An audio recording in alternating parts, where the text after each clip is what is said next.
Hello everyone, I am Charul. I welcome you all on my channel Education at Your Doorstep.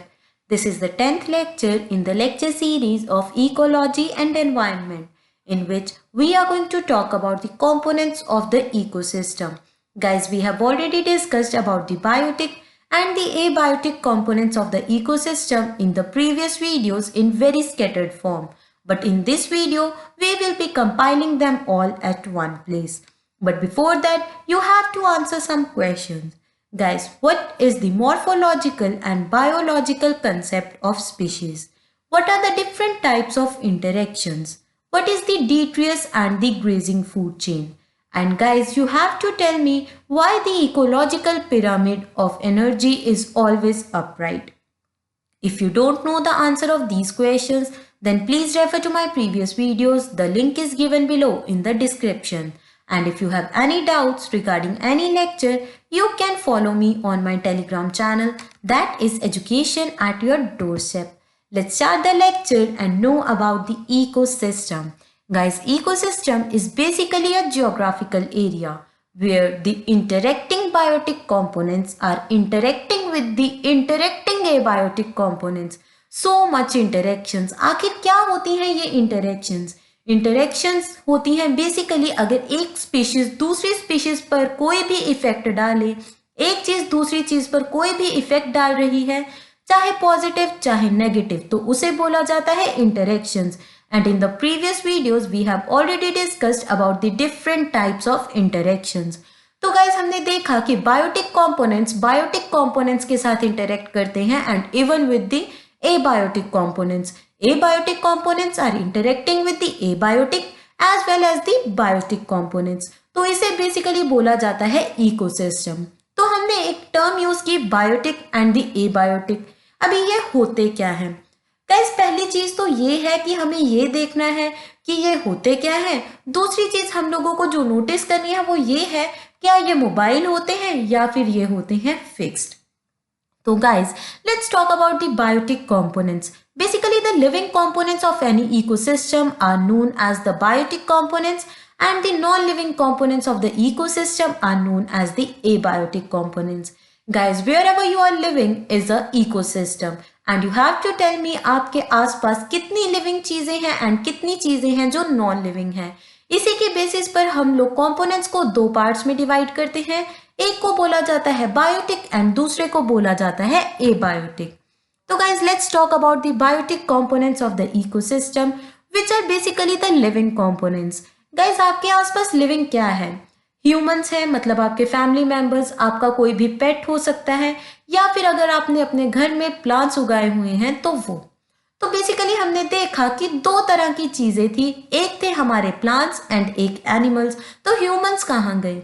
तो guys basically science में हम लोग animals and humans को एक ही category में डाल देते हैं, दैट इज द एनिमल. तो हमने देखा कि बायोटिक कंपोनेंट्स में आते हैं flora and the fauna. Flora होते हैं प्लांट्स एंड फौना होते हैं एनिमल्स. तो इन्हें बेसिकली बोला जाता है बायोटिक कंपोनेंट्स क्योंकि ये होते हैं लिविंग, ये रेस्पिरेशन करते हैं, रिप्रोडक्शन करते हैं एंड इनके बॉडी में कुछ ना कुछ चलता ही रहता है. तो गाइस, क्या बायोटिक कंपोनेंट्स हमेशा मोबाइल होते हैं या फिर फिक्स्ड भी हो सकते हैं? जैसे हम ह्यूमंस हैं, एनिमल्स हैं, वो तो एक जगह से दूसरी जगह पर जाते रहते हैं, मतलब दे आर मोबाइल. लेकिन हमारे प्लांट्स तो एक ही जगह पर रहते हैं एंड उन्हें बोला जाता है fixed biotic components of the ecosystem. तो गाइज अभी बेसिकली मोड ऑफ न्यूट्रिशन के बेसिस पर हम लोग बायोटिक कंपोनेंट्स को भी दो कैटेगरीज में डिवाइड करते हैं. एक को बोला जाता है प्रोड्यूसर एंड दूसरे को बोला जाता है कंज्यूमर. तो गाइज ये तो हम लोग लेमन लैंग्वेज में भी बहुत यूज करते हैं. प्रोड्यूसर मतलब जो कुछ बनाए एंड कंज्यूमर मतलब जो उसको यूज करे. तो बेसिकली हमारे इकोसिस्टम में प्रोड्यूसर कौन होता है? क्या हमारी मम्मा जो हमारे लिए खाना बना रही है? नहीं गाइज, प्रोड्यूसर्स बेसिकली वो होते हैं जो किसी दूसरे पर डिपेंड नहीं करते अपने खाने के लिए एंड इवन हमें और एनिमल्स को खाना प्रोवाइड करते हैं. ऐसी स्पीशीज को बेसिकली बोला जाता है producers. Now consumers are basically the herbivores, carnivores, decomposers and the omnivores, जो बेसिकली किसी दूसरी स्पीशीज पर डिपेंड करते हैं अपने खाने के लिए. Let's talk about the producers. Gas producers में बेसिकली वो आते हैं जो किसी दूसरे पर डिपेंड ना करें अपने खाने के लिए, जैसे कि हमारे प्लांट्स, एल्गी, जिनके पास होता है एक ग्रीन कलर्ड कंपोनेंट जिसे बोला जाता है क्लोरोफिल। एंड इस क्लोरोफिल के कारण ही हमारे plants and algae are able to produce food for themselves as well as for us. तो गाइस ये बेसिकली करते क्या है, सनलाइट के प्रेजेंस में ये कार्बन डाइऑक्साइड को अपनी बॉडी में फिक्स करते हैं in the form of glucose. And glucose basically present होता है फ्रूट्स में, वेजिटेबल्स में एंड लीव्स में। अभी उन पर डिपेंड करते हैं हमारे हर्बीवोर्स। एंड इवन हम भी फ्रूट्स एंड वेजिटेबल्स तो खाते ही हैं, चाहे वो वेजिटेरियन हो चाहे नॉन वेजिटेरियन, लेकिन फ्रूट तो हर कोई खाता है। And that is basically the product of the producers. मतलब हमारे plants and the algae which are preparing food for us are known as the producers. तो गाइस ये बेसिकली एक ऐसा प्रोसेस होता है जिसके थ्रू ये सनलाइट की प्रेजेंस में एंड कार्बन डाइऑक्साइड को एब्जॉर्ब करके and absorbing the nutrients from the soil ये खाना बनाते हैं। एंड उस प्रोसेस को बोला जाता है फोटोसिंथेसिस।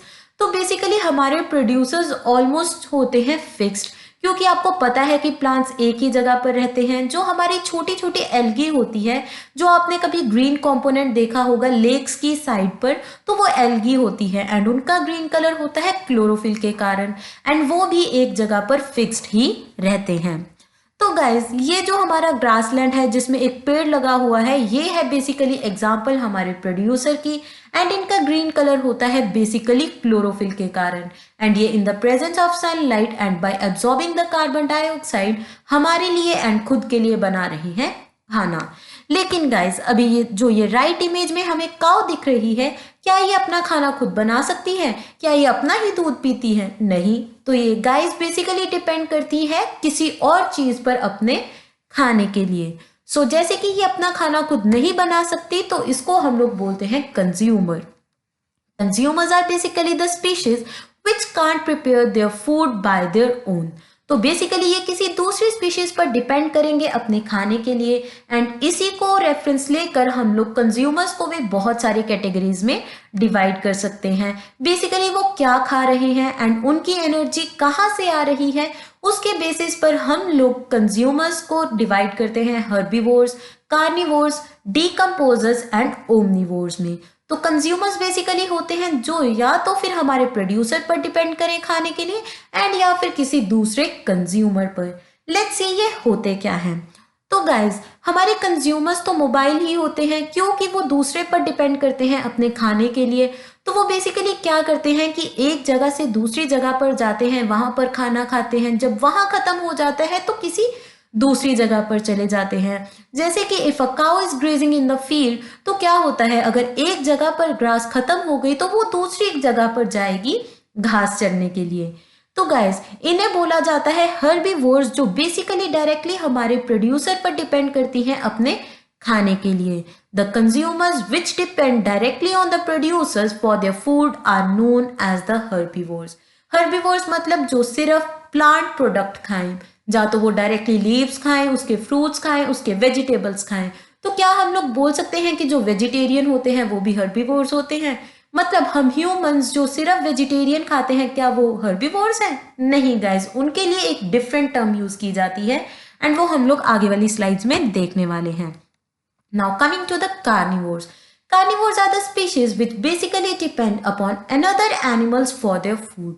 मतलब कार्निवोर्स बेसिकली वो हैं जो या तो फिर हमारे हर्बीवोर्स को खाते हैं या फिर किसी और कार्निवोर को खा सकते हैं। मतलब ये बेसिकली किसी दूसरे एनिमल को ही खाते हैं। They depend upon the fauna. तो बेसिकली गाइस कार्निवोर्स को भी हम लोग डिफरेंट कैटेगरीज में डिवाइड कर सकते हैं, जैसे कि primary carnivore, secondary and the tertiary. तो जो हमारे प्राइमरी कार्निवोर्स हैं वो खाते हैं हमारे हर्बीवोर्स को, सेकेंडरी कार्निवोर्स खाते हैं हमारे प्राइमरी कार्निवोर्स को एंड टर्शरी कार्निवोर्स खाने वाले हैं सेकेंडरी कार्निवोर्स को। तो ऐसे ही एक चेन चलती रहती है एंड इसे बोला जाता है फूड चेन।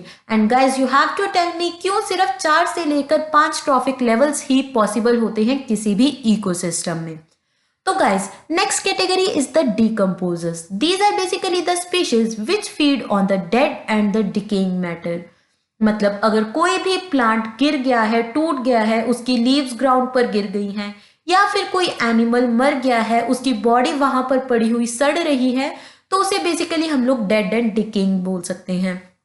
तो गाइस आपने देखा होगा कि कहीं पर भी अगर कोई लीव होती है उस पर छोटे छोटे माइक्रो ऑर्गेनिजम्स आ जाते हैं, कुछ चींटियां आ जाती हैं। ऐसे ही अगर कोई डेड एनिमल पड़ा हुआ है उसकी बॉडी पर भी कुछ माइक्रो ऑर्गेनिजम्स आते हैं। तो गाइस बेसिकली वो करते क्या है, वो इन एनिमल्स को, प्लांट्स को खाते हैं एंड उनमें जो न्यूट्रिएंट्स होते हैं उन्हें दोबारा से सॉइल में भेज देते हैं, जिससे एक तो ये होता है कि हमारा अर्थ का सरफेस साफ हो जाता है क्योंकि वहां से डेड एंड डिकेइंग मैटर हट जाता है, एंड दूसरी चीज ये होती है कि न्यूट्रिएंट्स रिसाइकल हो जाते हैं जिससे हमारी सॉइल फर्टाइल हो जाती है एंड दोबारा से वहां पर अच्छे से वेजिटेशन ग्रो कर पाएगी। तो गाइस यहाँ पर है हमारा लायन जो कि है कार्निवोर, एंड गाइस डीकम्पोजर्स को हम लोग दो और नाम दे सकते हैं, एक होते हैं हमारे सेप्रोट्रॉफ्स एंड एक होते हैं हमारे स्कैवेंजर्स। तो गाइस ये बेसिकली है फंजाई। फंजाई बेसिकली क्या करती है, फॉस्फोरस प्रोवाइड करती है हमारे प्लांट्स को, ट्रीज को एंड एल्गी को, क्योंकि फॉस्फोरस एंड नाइट्रोजन ही है जो लिमिटिंग फैक्टर की तरह काम करते हैं किसी भी वेजिटेशन के लिए। Now coming to the last classification of the consumer, that is the omnivore. Guys basically कुछ ह्यूमंस हैं जो सिर्फ प्लांट्स पर डिपेंड करते हैं अपने खाने के लिए, तो कुछ दूसरे एनिमल्स भी खाते हैं, जैसे कि हमारे नॉन वेजिटेरियन होते हैं जो फिशेस खाते हैं, चिकन खाते हैं। तो क्या बोले हम लोग ह्यूमंस को, क्या वो हर्बीवोर्स हैं या फिर कार्निवोर्स? तो ऐसा तो नहीं हो सकता कि वेजिटेरियन को हम लोग हर्बीवोर बोले एंड जो हमारे नॉन वेजिटेरियन है उन्हें कार्निवोर। नहीं गाइस, ऐसी स्पीशीज जो बेसिकली प्लांट्स पर भी डिपेंड कर सकती हैं एंड एनिमल्स पर भी, उन्हें बोला जाता है ओमनिवोर्स। सबसे बेस्ट एग्जांपल तो है ह्यूमंस, एंड ह्यूमंस के साथ मिलता जुलता हमारा chimpanzee. Guys you will be very amazed to know कि चिंपैंजी और हमारे में 98% जीन्स सेम होते हैं, लेकिन सोचो हम दोनों फिर भी कितने डिफरेंट दिखते हैं। Now coming to the abiotic components of the ecosystem. Abiotic का मतलब होता है non living components of the ecosystem, मतलब जिनमें जान नहीं है, जिनकी बॉडी में कुछ नहीं हो रहा, एक्चुअली उनकी बॉडी है ही नहीं, उनमें रेस्पिरेशन नहीं होगा, उनमें रिप्रोडक्शन नहीं होगी, ऐसा कुछ भी प्रोसेस जिस चीज में नहीं हो रहा उसको बेसिकली बोल सकते हैं abiotic component of the ecosystem. Just like जैसे बायोटिक कंपोनेंट्स आपस में इंटरेक्ट कर रहे थे, जैसे हर्बीवोर जब प्रोड्यूसर को खा रहा था वो भी एक इंटरेक्शन है, कार्निवोर हमारा हर्बीवोर को खा रहा था वो भी एक इंटरेक्शन है। तो ऐसे बायोटिक कंपोनेंट्स आपस में इंटरेक्ट कर रहे थे एंड ये एबायोटिक कंपोनेंट्स के साथ भी इंटरेक्ट करते हैं, क्योंकि सनलाइट बेसिकली हमारा एबायोटिक कंपोनेंट है, नॉन लिविंग कंपोनेंट है, लेकिन ये बेसिकली हमारी प्लांट की ग्रोथ को, फोटोसिंथेसिस को बहुत इफेक्ट करती है। तो ऐसे हमारे बायोटिक कंपोनेंट्स के इन बिटवीन भी इंटरेक्शन थी, बायोटिक और एबायोटिक में भी है। एंड एबायोटिक में कैसी इंटरेक्शंस हैं गाइज, लेट्स सपोज अगर सन रेडिएशंस बहुत ज़्यादा होंगी तो उस रीजन का टेम्परेचर इंक्रीज हो जाएगा, एंड अगर वहां पर वाटर प्रेजेंट है तो वो इवेपोरेट होगा, क्लाउड्स बनेंगे एंड वहां पर हो जाएगी प्रेसिपिटेशन। तो ऐसे डिफरेंट डिफरेंट जो हमारे नॉन लिविंग फैक्टर्स थे वो एक दूसरे पर डिपेंड करते हैं। तो बेसिकली जो हमारी इकोसिस्टम की एग्जांपल थी interactions between the abiotic and abiotic components, biotic and biotic components and biotic and abiotic components, वो हम लोग बहुत हद तक समझ चुके हैं। Now coming to the limiting factor. Guys limiting का मतलब क्या होता है, जो हमें बेसिकली लिमिट कर दे। हमारे लिए लिमिटिंग क्या होता है, जो स्टडी करते हैं टाइम, क्योंकि टाइम बहुत कम होता है, दिन में 24 घंटे ही होते हैं पढ़ने के लिए, उसमें से आपको सोना भी है, बाकी के काम भी करने हैं, तो हमारे लिए लिमिटिंग फैक्टर हो गया है टाइम। लेकिन हमारे प्लांट्स के पास गाइस एटमॉस्फेयर में इतनी सारी नाइट्रोजन है, बहुत फॉस्फोरस है सॉइल में, लेकिन वो उसको डायरेक्टली यूज नहीं कर पाते। तो बेसिकली क्या होता है, नाइट्रोजन होती है एंड फॉस्फोरस होती है, वो हमारी वेजिटेशन के लिए लिमिटिंग फैक्टर बन जाता है। ऐसा कोई भी एबायोटिक कंपोनेंट जो वहां के इकोसिस्टम की प्रोडक्टिविटी को रेजिस्ट कर दे, मतलब उसको कम कर दे, या फिर उतना ही हम लोग प्रोड्यूस कर पाएंगे ना जितना वो लिमिटिंग फैक्टर है हमारे पास। फॉर एग्जाम्पल जितना आपके पास आटा है उतनी ही आप लोग रोटियां बना सकते हैं। अगर आपके पास दाल ज्यादा है तो आप उसका कुछ यूज नहीं होगा, क्योंकि रोटियां तो उतनी ही बनेंगी ना जितना आटा है। तो बेसिकली वो हमारा क्या हो जाता है, लिमिटिंग फैक्टर। ऐसे ही हमारे प्लांट्स के लिए नाइट्रोजन एंड फॉस्फोरस हो जाता है लिमिटिंग फैक्टर, क्योंकि प्लांट को नाइट्रोजन चाहिए होती है in the form of nitrate, लेकिन एटमॉस्फेयर में तो वो N2 की फॉर्म में प्रेजेंट होती है। तो ऐसे नाइट्रोजन और फॉस्फोरस हो जाते हैं बेसिकली लिमिटिंग फैक्टर हमारे प्रोड्यूसर्स के लिए। Now coming to the photosynthesis, guys हम लोग ये टर्म बचपन से पढ़ते आ रहे हैं कि ये एक ऐसा प्रोसेस है जिसे यूज करके हमारा प्लांट खाना बनाता है। गाइज फोटोसिंथेसिस में बेसिकली होता क्या है, in the presence of sunlight कुछ प्रोसेस होता है एंड रात में कुछ डिफरेंट प्रोसेस होता है हमारे प्लांट्स में। तो बेसिकली फोटोसिंथेसिस को हम लोग सिर्फ इतना समझ सकते हैं, फोटो का मतलब बेसिकली होता है लाइट एंड सिंथेसिस का मतलब बनाना।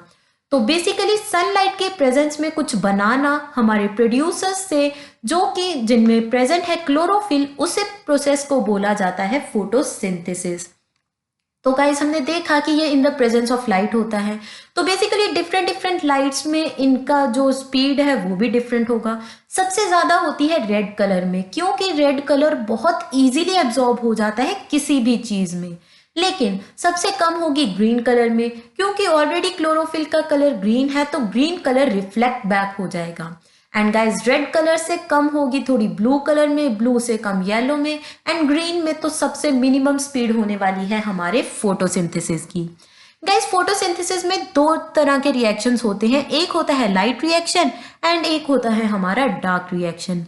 लाइट रिएक्शन का मतलब क्या होगा, जो रिएक्शन बेसिकली दिन में हो रहा है, in the presence of sunlight हो रहा है। तो गाइज हमारे दिन में क्या होता है, जब सन की रेडिएशंस हमारे प्लांट पर पड़ती हैं तो उसमें दो चीजें बनती हैं, एक तो होता है हमारा ATP एंड एक होता है NDPH। Guys you have to write down the full form of ATP and NDPH in the comment section, and next lecture में मैं बताऊंगी आपको इनकी फुल फॉर्म क्या होती है। तो गाइज दूसरा रिएक्शन होता है dark reaction. Dark reaction basically night को होता है, जिसमें क्या होता है, जितनी भी कार्बन डाइऑक्साइड हमारे प्लांट ने एब्जॉर्ब की होती है वो उसे ग्लूकोज की फॉर्म में अपनी बॉडी में फिक्स कर लेता है in the form of fruits, vegetables and the leaves, जिसे बेसिकली हर्बीवोर्स खाते हैं एंड ओमनिवोर्स भी कंज्यूम करते हैं।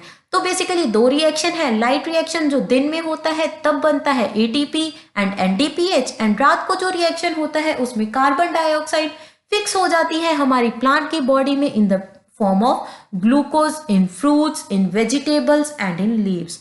तो गाइस हमने देखा कि कैसे प्लांट के पास क्लोरोफिल था, in the presence of sunlight उसने ATP एंड NDPH बनाया, एंड रात को एटमॉस्फेरिक कार्बन डाइऑक्साइड को यूज करके उसे अपनी बॉडी में फिक्स कर लिया in the form of glucose in fruits, in vegetables, जिसे हम लोग कंज्यूम करते हैं एंड हमें मिलती है एनर्जी। तो गाइज बेसिकली फोटोसिंथेसिस में कार्बन डाइऑक्साइड यूज की जाती है, एंड आपको पता है कि कार्बन कंज्यूम करना हमारे लिए बहुत जरूरी है, क्योंकि कार्बन से ही हमारी बॉडी को एनर्जी मिलती है, इसलिए प्रोड्यूसर्स हमें बहुत ज्यादा एनर्जी प्रोवाइड करते हैं। Now coming to the insolation, guys ये बेसिकली होती है इनकमिंग सोलर रेडिएशंस, जो कि सन से आने वाली सोलर रेडिएशंस होती हैं, जिनकी एनर्जी बहुत ज्यादा होती है एंड इन्हें बोला जाता है शॉर्ट वेव्स। तो ये बेसिकली एक तो हमारे फोटोसिंथेसिस में हेल्प करती हैं, दूसरी अगर ह्यूमंस बेसिकली धूप में बैठ जाएं तो उनकी बॉडी में विटामिन D डेवलप होता है, जिससे उनकी बॉडी और स्ट्रांग होती है, उनकी बोन्स और ज्यादा स्ट्रांग हो जाती हैं। तो गाइज बेसिकली इंसोलेशन हमारे लिए बहुत इंपॉर्टेंट है, एक तो फोटोसिंथेसिस के लिए, विटामिन D के लिए, एंड हमारा टेम्परेचर भी इंसोलेशन पर करता है डिपेंड, क्योंकि जहां पर सनलाइट ज्यादा होगी वहां पर टेम्परेचर ज्यादा होता है। ऑब्वियसली अगर आप घर के बाहर जाएंगे जहां पर धूप है वहां पर टेम्परेचर ज्यादा होगा एज कम्पेयर टू अगर आप अपने रूम में बैठे हैं।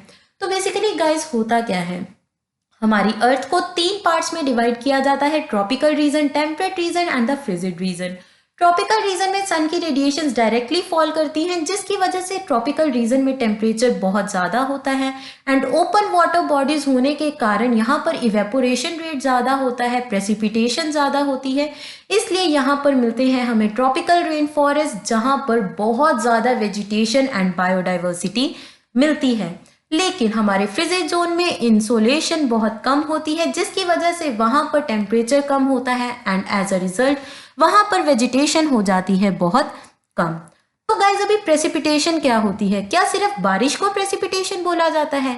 नहीं guys, coming of the water on the surface of the earth in any form, चाहे वो हेलस्टोन की फॉर्म में आए, चाहे वो बारिश की फॉर्म में आए, चाहे वो स्नोफ्लेक्स की फॉर्म में आए, उसे प्रेसिपिटेशन ही बोला जाता है। तो गाइस एबायोटिक कंपोनेंट्स भी तो आपस में इंटरेक्ट कर रहे हैं। इंसोलेशन, टेम्परेचर कैसे इंटरेक्ट कर रहे थे, उससे इवेपोरेशन हो रहा था, एंड अगर इवेपोरेशन ज्यादा होगा क्लाउड फॉर्मेशन ज्यादा होगी, and as a result precipitation भी हो जाएगी ज्यादा। तो ऐसे क्या हुआ कि हमारे एबायोटिक कंपोनेंट्स भी आपस में कर रहे हैं इंटरेक्ट। तो क्या होगा, ट्रॉपिकल रीजन में ओपन वाटर बॉडीज हैं, हमारे जो टेम्परेचर ज्यादा है तो वहां पर इवेपोरेशन ज्यादा होगी, क्लाउड फॉर्मेशन ज्यादा होगी, एंड प्रेसिपिटेशन हो जाएगी ज्यादा। तो हमारे प्लांट्स को अच्छे से पानी मिलेगा, मॉइस्चर मिलेगा, तो वो अच्छे से ग्रो कर पाएंगे। इसीलिए ट्रॉपिकल रीजन में बायोडाइवर्सिटी सबसे ज्यादा होती है। Now coming to the temperature, guys हम लोग ऑलरेडी देख चुके हैं कि इंसोलेशन के कारण टेम्परेचर इंक्रीज हो जाता है। More is the insolation, more is the temperature, more is the temperature, more is the evaporation, more is the evaporation, more is cloud formation, more is cloud formation, then more will be the precipitation, and precipitation से हमारी biodiversity ज्यादा अच्छे से grow कर पाती है, and इससे basically हमारा वाटर फिल्टर भी हो जाता है। तो गाइस ट्रॉपिकल रीजन में टेम्परेचर मैक्सिमम होता है and it keeps on decreasing as we move towards the pole. तो बेसिकली जिस भी हमारे लैटिट्यूड पर सन की रेडिएशंस डायरेक्टली फॉल करेंगी वहां पर टेम्परेचर सबसे ज्यादा होगा, इसीलिए हम उसको बोल देते हैं थर्मल इक्वेटर। तो गाइस विद एल्टीट्यूड भी टेम्परेचर डिक्रीज होता है एंड विद लैटिट्यूड भी, मतलब अगर हम लोग इक्वेटर से पोल की तरफ जाएंगे तब भी टेम्परेचर डिक्रीज होगा, एंड अगर हम लोग अर्थ के सरफेस से ऊपर जाएंगे तब भी टेम्परेचर हो जाएगा decrease. Now coming to the atmospheric gases, guys आपको पता है कि एटमॉस्फेयर में कितनी सारी गैसेस प्रेजेंट हैं। हमारा nitrogen, oxygen, carbon dioxide, argon, neon, hydrogen, helium सब कुछ प्रेजेंट है, लेकिन फिर भी ये लिमिटिंग फैक्टर बन जाती है क्योंकि बेसिकली ये उस फॉर्म में नहीं होती जिस फॉर्म में हमारे प्लांट को चाहिए होती हैं। तो गाइस बेसिकली होता क्या है, एटमॉस्फेरिक गैसेस हमें यूवी रेडिएशन से प्रोटेक्ट करती हैं जो भी सन से आ रही होती हैं, एंड ये बेसिकली होता है ओजोन लेयर से जो कि प्रेजेंट होती है हमारे स्ट्रेटोस्फीयर में। तो गाइस इसमें बेसिकली हमने देखा कि एटमॉस्फेरिक गैसेस बहुत ज़्यादा यूजफुल होती हैं। ट्रोपोस्फेयर में बेसिकली हमारी ग्रीन हाउस गैसेस प्रेजेंट होती हैं जो बेसिकली यूजफुल है कि रात और दिन के टेम्परेचर में डिफरेंस थोड़ा कम हो जाए, जिसे बेसिकली डायurnal टेम्परेचर बोला जाता है। So to basically decrease the difference in the temperature of the day and the night, greenhouse gases play a very important role.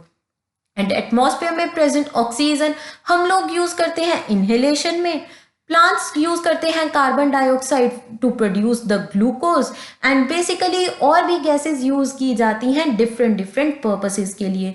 Basically guys हम लोग एमिट करते हैं ग्रीन हाउस गैसेस, लेकिन फिर भी एटमॉस्फेयर में कुछ अच्छी गैसेस हैं जैसे कि ओजोन, ऑक्सीजन और कार्बन डाइऑक्साइड जो बेसिकली हमारे लिए होती हैं बहुत ज़्यादा यूजफुल।